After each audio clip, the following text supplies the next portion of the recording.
I just want to welcome everybody to our first inaugural Innovation Day. We thank you for coming out. My name is Rhonda Taylor, and I'm the Director of the Office of Research and Technology Transfer. And I have the honor of introducing our keynote speaker, Dr. David Pittman, who is our Director of the ERDIC Research and Development Center. Sir? Well, good morning. How's everybody doing today? Well, welcome to ERDIC's very, very first Innovation Day. This is it. We've never done this before. Yay, yay. So this is our version of like Industry Day. And so hopefully we got a lot of industry in the room. I see a lot of industry folks out there. The room's not just full of ERDIC people who came just because the director's here. I appreciate that. And Pablo, I appreciate you being here. We got a lot of community leaders. I want to thank two folks up front, Miss Joyce Lanier, sitting right up here on the front, Mississippi Development Authority. We could not have done this without her. And where's Jeff Powell? He's probably out. There he is in the back. He's ERDIC's guy. I mean, they did an amazing job in pulling this together and got publicity out and got folks coming here. And we were kind of worried to turn out, but look at the turnout. It turned out really, really well. So we appreciate y'all. So what I want to do this morning, first of all, welcome you to Vicksburg. Has anybody been here before? Not ever been to Vicksburg before? Yeah, a few new folks. Good. Well, you come to the best part of Vicksburg right here at ERDIC in Vicksburg. So I'm the director of ERDIC. I'm also director of R&D for the Corps of Engineers, and I want to welcome you. And I want to sort of talk to you a little bit about ERDIC, who we are and what we do, a little bit about tech transfer and the kind of things that we want to do with you and make things possible, and kind of why we're here today. So I got my slide guy, I think, in the back. It's got a lot of videos and a lot of cool things, so I think you'll love this. But if I start operating the slides, we'll go backwards, we won't go forward. So if you go to the next slide there, yeah. So Vicksburg itself, we call it Engineer City. It's called River City, it's called a lot of things. But the Corps of Engineers has been here a long, long time, over 100 years. The ERDIC actually started here in 1929 after the Great Flood of 1927. Anybody remember the flood of 27? A couple folks might remember that, I don't know. But it was one of the greatest natural disasters in the history of the United States, actually. So the Vicksburg itself did not flood, right? It's on the bluffs above the Mississippi River, so they decided to build the Waterways Experiment Station right here in Vicksburg because it didn't flood, and start studying, how we can start preventing those sort of things. And so the Corps of Engineers Waterways Experiment Station was born in 1929, and we've had a mission here ever since. We started doing flood control and what we call civil works to start with. Then World War II comes along, we sort of get this Army Corps of Engineers military mission, and today that's about 80% of what we do. So we still do this civil works kind of stuff right here at the Experiment Station, and we do a lot of warfighter type support. So we call it Engineer City because this is the biggest Corps of Engineer town in the world. So the Army Corps of Engineers today is about 35,000 people worldwide. We have these big missions, military mission and civil works mission.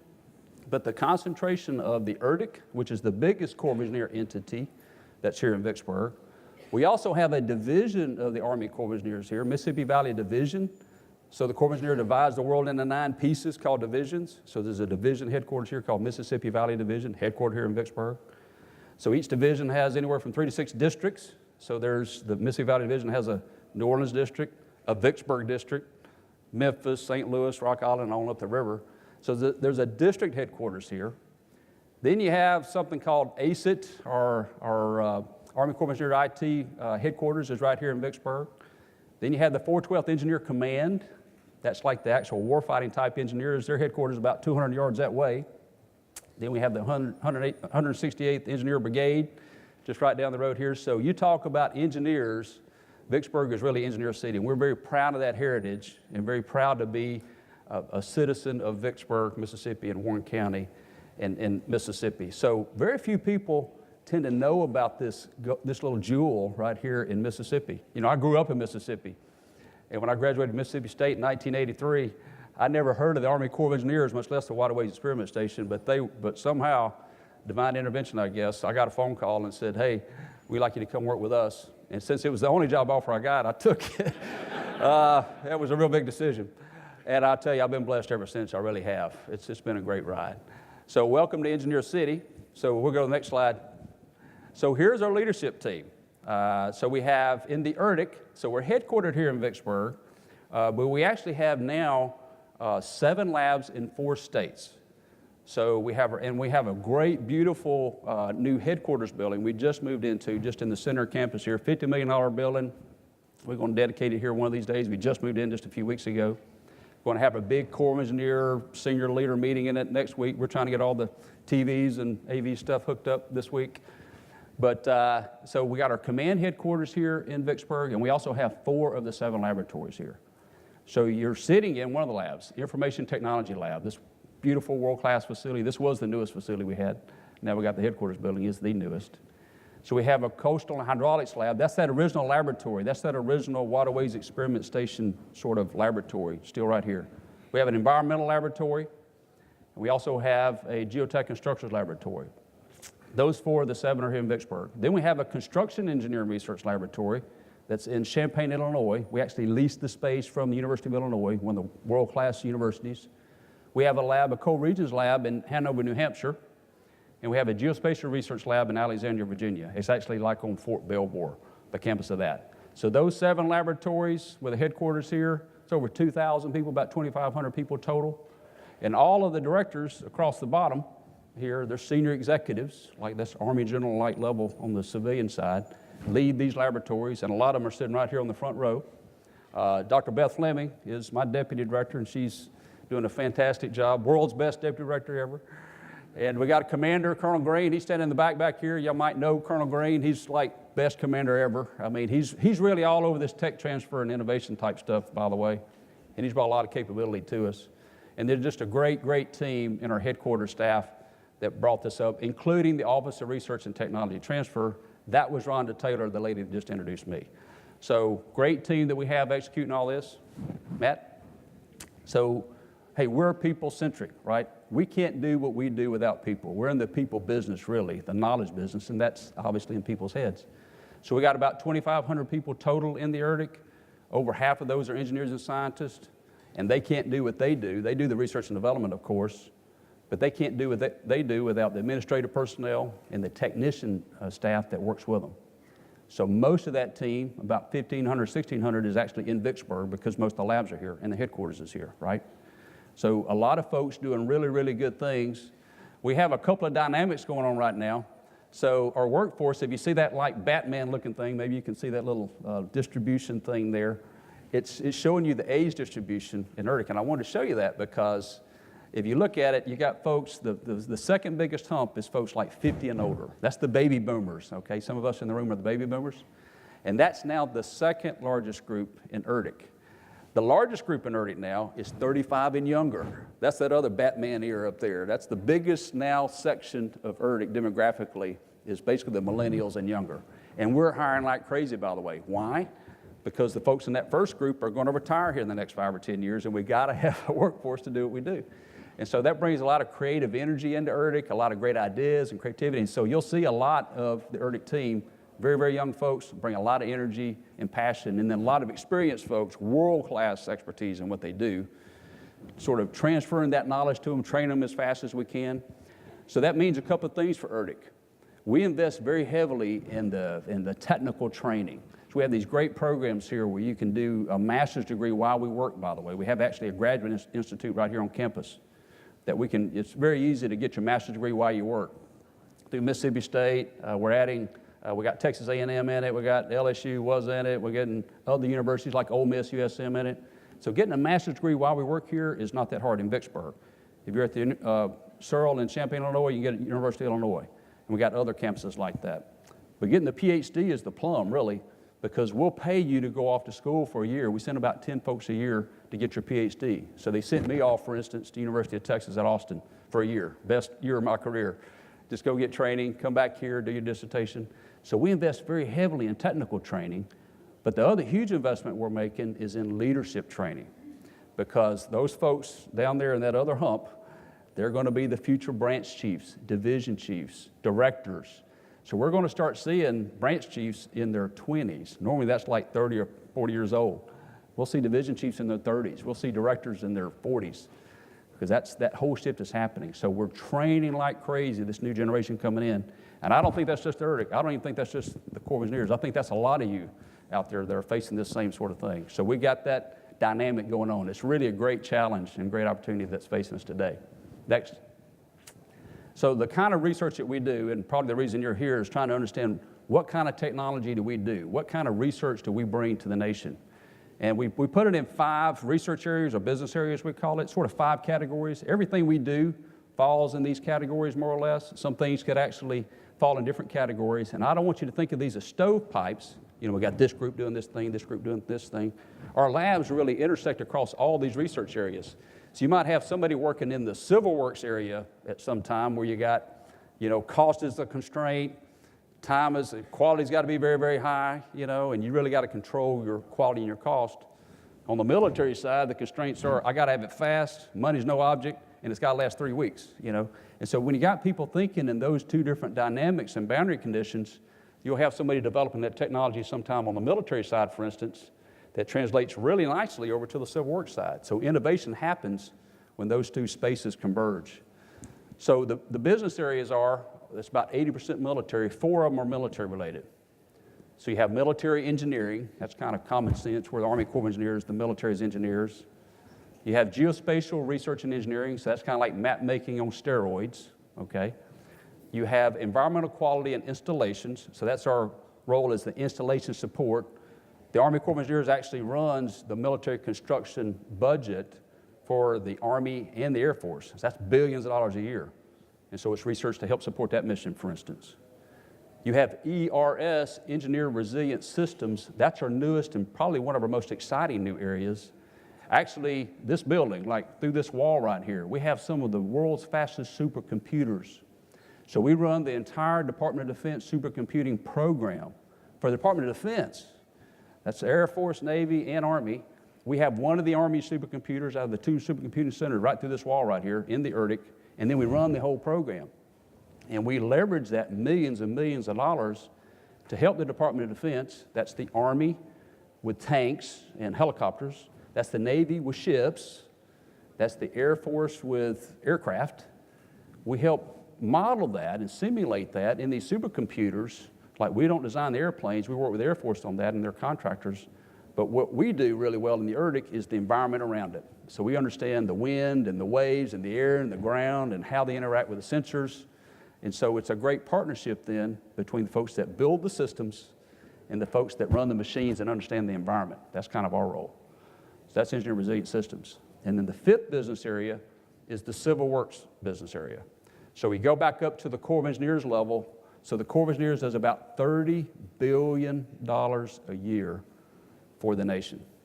About $24 billion is military programs is what we call it. $6 billion is civil works. And I can throw another little $1 billion at the end, that's R&D, that's us, okay?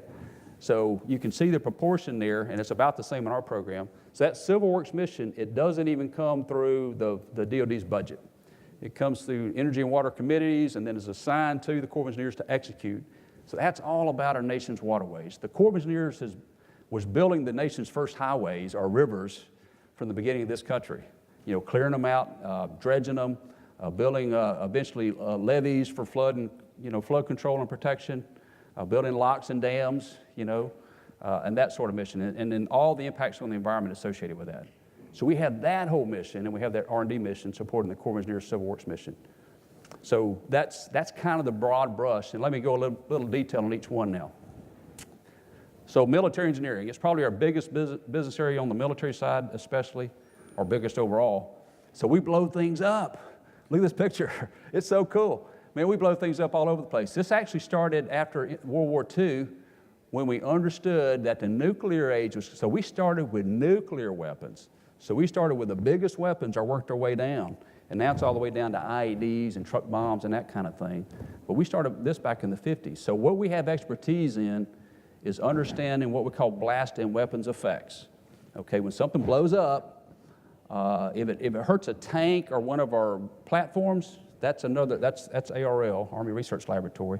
But if it affects a building or a structure above the ground or under the ground, we understand better than anybody else in the world what's going to happen with that effect on a structure above or below the ground.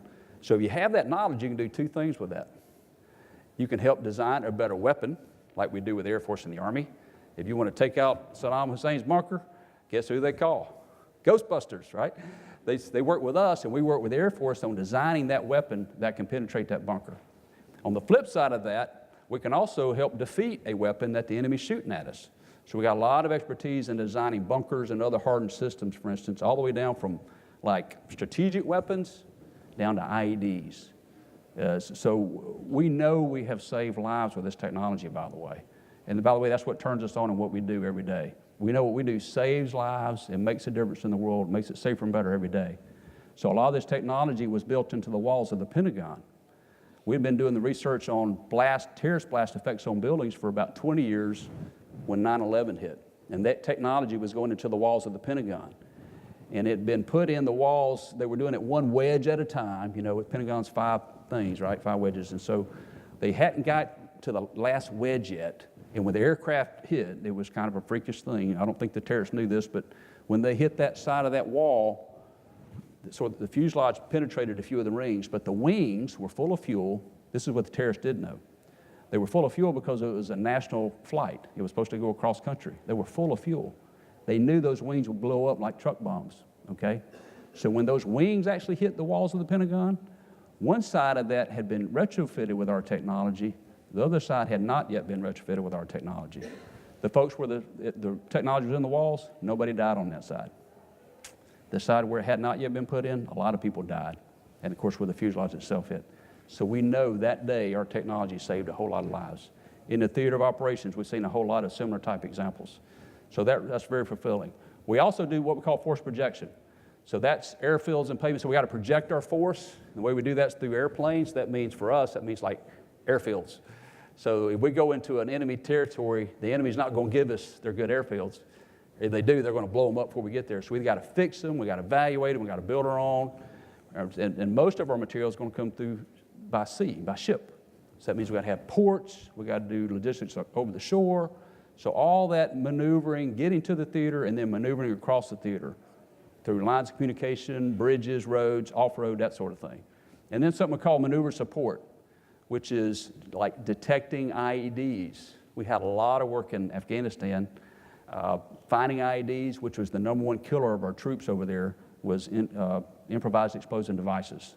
It was blowing up our trucks, blowing up our troops, and that sort of thing. We helped find a lot of those in Afghanistan. Next, Matt. Okay, map making on steroids, geospatial research and engineering. So when you think about Google Maps, right, in the United States, it's the best thing in the world, right? I mean, it helps me. I travel all over the place. First thing I do is I pull up Google Map. Where am I? Where I got to go? Shows me the road, shows me the best route. Avoid this, a little red here, can't go around that. Beautiful, right? So how do you have that for, say, the middle of Afghanistan, right? The Hindu Kush Mountains. That's where we're going to be fighting. Do you have that in the jungles of Asia? Do you have that around the world? Well, no. Okay, so you don't have those maps. And by the way, even if you did, we're going off the road. So if you want to understand that battle space, if you want to understand what our potential maneuver routes, first of all, what is the map? What's the terrain? What's there? Where are the rivers? Where are the elevations in terrain? Where are the bad guys? I'm here, they're there. What's the best way to get there from here? How can I give the battlefield commander some options? And the first thing he's going to look at is like a map, his common operating picture. Where's my forces? Where are their forces? How can I go there? So it's also, we use it on the civil works side as well. That's what this actual picture right here represents. We actually had kind of a fly-off just about a year or so ago. Everybody brought their sensors in. Everybody brought their UASs in and their various ways of looking at things. And this is actually looking at one of the drones flying over and doing LiDAR type looks at, this is one of our facilities. It's actually called the Field Research Facility. It's at Duck, North Carolina, real close to where the Wright brothers took off, 100 years ago. And so we have that, see that long pier going out into the water? That's a research pier. It goes about 1/3 of a mile out into the ocean. We do a lot of research on coastal effects there. But we were doing that so we could look at, can it measure very closely on the land and get those kind of detection capabilities? See what the elevations are, and you can see the buildings. You see our little facility there on the shore. It actually can look under the water for a little ways, look at the topography below the water. You see the pier there. So that's the kind of fidelity we can get with the kind of capabilities that we're developing. And then you got to put that, so it's the sensing part, and then you got to put the decision-making part in there. Like, where's my forces, where's their forces, and what can we do when that happens? So we're working with other people, and that's you guys. Oh, we didn't build the UAV, right? We didn't necessarily build the sensors, but we put those kind of things together with our algorithms and technology and understanding of what the warfighter's got to do to make a difference for commanders. So that's geospatial research and engineering. Next. So environmental quality and installations. So this is some of the coolest stuff. I was just here yesterday. I was actually with an admiral, 3-star admiral, looking at this technology. This is called ACES. What this is 3D printing of buildings with concrete. This is amazing. So you can actually use it's a 3D printer, but it's like big. It's almost as big as this room. We have some of these at our Champaign office in Illinois. And so the vision here is that we can build these things. We can take in a minimal amount of materials, throw up one of these machines, and we can start building emplacements. We can build in barriers. All over Afghanistan, by the way. I was there for a few months back in 2012. And all over the place, we had these base camps. And you'd have entry control points. You'd have T-walls. And you'd have these, they call them B-huts. They were plywood sheds, basically. It's just plywood. I mean, nicely built plywood.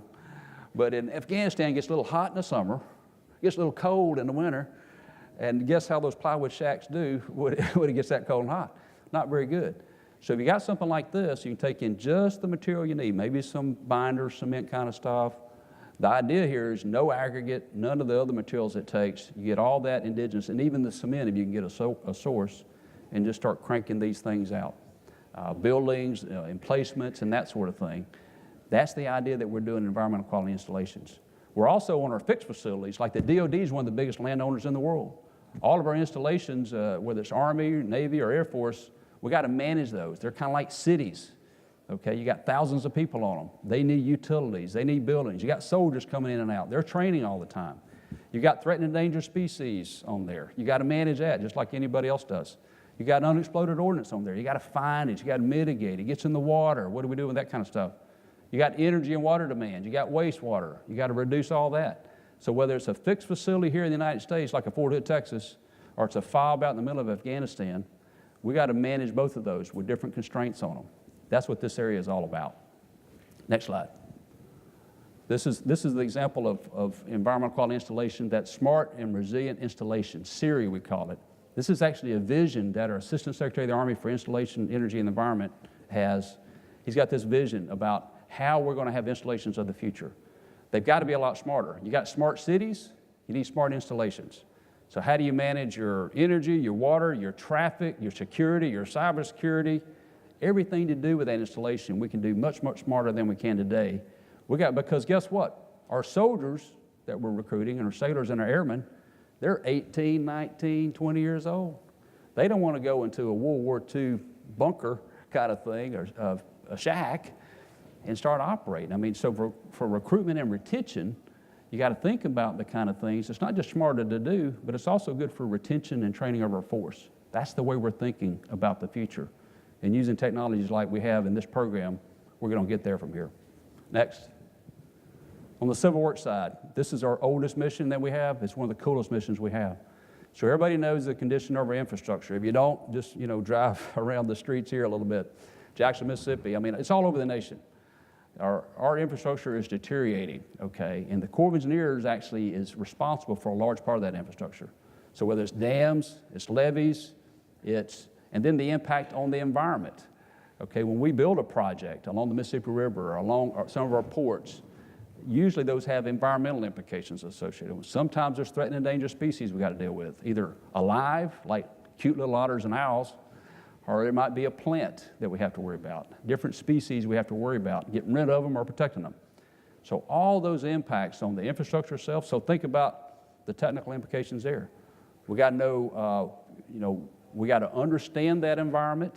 So we got to have sensors and the ability to see what's happening out there over large areas. Then we got to be able to predict what's going to happen to them. Like a minute from now, if a hurricane's about to hit New Orleans, I like to know that 5 days in advance what the impact's going to be, or 5 months in advance, or 5 years in advance. so then I can respond better. The longer I have, the more I can prepare for that, okay? And then the mitigation of that. So what can I do? What's the so what? If I understand everything out there, I can sense that I'm perfect situational awareness, which I'll never have, but that's what research is all about, right?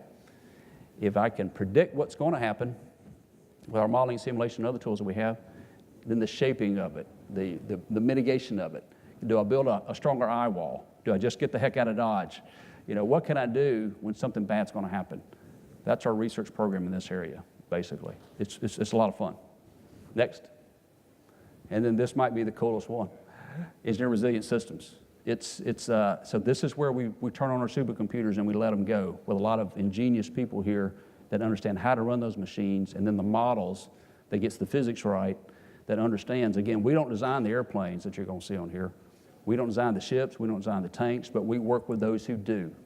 And so if you're building a tank, for instance, the Army, and they've got these things called modernization priorities. If you're following the Army at all right now, you see we're going through this big change in the Army. We got 6 modernization priorities. That's the Secretary of the Army and the Chief of Staff. Their number one priorities right now are these 6 things, okay? So they're going to build a new next generation combat vehicle. That's a tank. They're going to build a new gun called long range precision fires. They're going to build a new helicopter or drone or something called future vertical lift. They're going to build a new network C3I they call it, because they know that the enemy can jam the networks that we have. They're going to build new air missile defense capability because we're outgunned and outmatched on a lot of these, by the way. And they're going to build better soldier lethality. So that's guns, weapons, that kind of thing for a soldier. So if you're in that kind of business, and thank goodness we are, then you're in good with the Army right now. And so, but when you do those kind of systems, how can you do them faster? Because we're already behind. And so this kind of capability will help you accelerate. Traditionally, if you're going to build a new ship or a new tank or something, it's 30 years between concept to fielding. You got to think about it a little while, then you got to do some R&D, then you got to do some engineering design, then you got to test it, then you got to change it, then you got to test it, then you got to change it, and requirements creep, and some of it never actually finishes. You'll study for 20 years and nothing happens. So the Army, we can't do that anymore. And so what this will do is it'll take a lot of that conceptual part on the front end and squeeze it down to hopefully from like 10 or 15 years into a year maybe. I don't know. We really want to crunch that 30 years down to at least half that time using this kind of capability. And the part that ERDIC brings in, again, we don't do the tank, but for tanks, for instance, we understand how those tanks do mobility, the vehicle-train interaction. Our expertise is understanding how those tanks can go across the ground. So that kind of capability. Next. Okay, that's our technology and what we do. Now let's talk about why you're here, which is how do we transition that technology and how do we work with you to get that out to the people that need it? Okay, so the way we get our technology out to the warfighter is through a few ways, right? The traditional way is through things called program managers and PEOs, program executive officers. That's the buyers for the Army. You want a new tank? Those guys are going to go out and buy it. And so a lot of our S&T gets into their programs, and that's kind of how we have to do it. But a lot of what we do goes through other sources like industry itself. We can go straight to industry with things, and when you get it, you can fulfill that warfighter need, which is what you'll have to do because they're going to pay you for it, or you can take that idea and find 5 more uses for it that we never would have thought of. So you'll take that idea and you'll say, hey, I got another customer here. It's got nothing to do with the military. I got a Civil Works application, or I got this kind of application, or I got this. And so that's what we want. We want to take our ideas and intellectual property, which, by the way, we might have developed with you, with the universities and with the industry. We want to do that closer than ever before. And we want to get that, what that taxpayer is paying for, and get it out to the warfighter. I mean, get it out to whoever needs it, actually. And that's where you guys come in, at least on the industry side. And so we got all these tech transfer capabilities. We got 651 agreements, right? We got 651 agreements. There's all kinds of types of agreements that we have. We want more of them. I mean, we just need to do this a lot more. We're actually coming up with a different kind of agreement and authority. I'll give you a little teaser because I think you got something this afternoon on it. But it's called PIA and OTAs. Have y'all heard of those before? We've heard of them too. We're finding out from others how to do this. So we just got something called a PIA. This week, actually, we're getting it kicked off, and we're going to start rolling out with this. So a partnership intermediary agreement allows us to work with a a nonprofit entity that then connects us through that partnership to others, to industry, other government agencies that we wouldn't normally connect with, like local and state governments, for instance, academia. It's just another way to partner with others so we can do things much faster than we could before. At least that's the idea. And that's how it's worked with the Air Force, other Army labs, and other things. We're a little late to the game on this. Then other transactional authorities is another way of contracting, really, except it allows you to do it without doing some of the FAR-related things, if you know what contracting is. And so supposedly what it does, it gets you to folks that don't normally contract with the government because they don't want to go through the kind of things that it normally takes to work with the federal government. It's a little complicated sometimes. And so smaller businesses, folks that don't traditionally work with the government, that's the purpose of this kind of authority. So we have that authority now. We haven't used either one of those yet, but we think that's going to be a powerful tool in addition to all the other tools that we traditionally have. So we want to light this thing on fire because we think there's so much untapped potential right here in this organization that we can realize in Vicksburg, Mississippi, Warren County, Mississippi, the nation, the world, okay? And so that's where you come in, and we appreciate you being here today. Next. We can't do anything what we do without partners, right? That goes for the federal government, that goes for the Army, goes for the Army Corps of Engineers, and it's certainly true for the ERDC itself. So we have a lot of partners inside the federal government. Like most of the work we do, 2/3 of the work we do is what we call reimbursable. That just means somebody's paying us to do something for them. So it's kind of more solutions oriented. It's in the R&D realm, or high technical support at least. That's 2/3 of what we do. The other third is RDT&E that we get from the Pentagon, and believe me, these days that's extremely competitive itself. And on the civil works side, we get some money from our headquarters to pay us to do specific things in those business areas I showed you earlier. So we got a lot of, so we work with not just the Army, we work with the Navy, the Air Force, Marines, Department of Defense itself. We work with the Department of Homeland Security very heavily, Department of State, Department of Interior, Bureau of Reclamation particularly, EPA, I mean, you name it, we're probably working with them in the federal government. So that's kind of the thing. When you work with us, you're working with people who have relationships all over the federal government. And in the Corps of Engineers itself, we're all over the world, and the Army's all over the world. So we're a worldwide mission, and we got connections all inside the federal government and great relationships. And so that's kind of what we're about. We know, we understand we have to partner. We want to partner. If we know we can't get it done. So we have industry partners, as you can see. Again, we had 180 million in contracts, 160 million just last year. We'll get the numbers for this year. That number is going to go up, I'm sure, with time. That's over 1,800, I believe, contracting actions, about $85,000 per action. So these numbers will go up with time, I'm sure, as we work these partnerships more. And then the universities. We got 62 educational partnership agreements. Every major engineering university out there in the United States and beyond, we're working with them because while we have a lot of great smart people, we understand that we don't have all the smart people in the world. And so we want to work with you in what you do best and what we do best, and we think 1 + 1 is going to equal to 8 on some of these things, and that's what we're looking for. Next. So it's kind of, we call it, we're thinking this is an innovation ecosystem, okay, that ERDC is a piece of, you're a piece of, whether you're in academia, whether you're in industry, whether you're in the city of Vicksburg, whether you're in state and local governments. This is an innovation ecosystem that we're trying to establish here, and we can't do it by ourselves, right? We got great partners out there across the state, Mississippi Development Authority. We got all kinds of partners out there that want to make this true, and we want to be a part of it. We have been a part of it. It's not like we've never done this before, but we think we can take this at a whole new level. So that's one of the purposes of today, is kind of get that awareness out there, get you to thinking about this. How can we make this work? And be thinking about that. I mean, you probably got your own ideas. We're learning too, okay? So we're going to be looking for all these new ways and existing ways to make this stuff happen. And so innovation is hard, right? Anybody can have a great idea.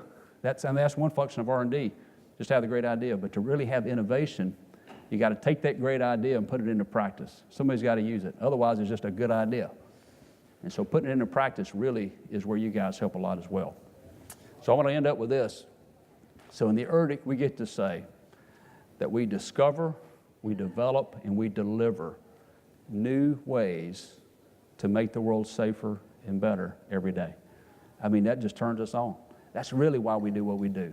I mean, I'm sure just about everybody that works in Erdic can make a lot more money somewhere else if that's really what motivated them.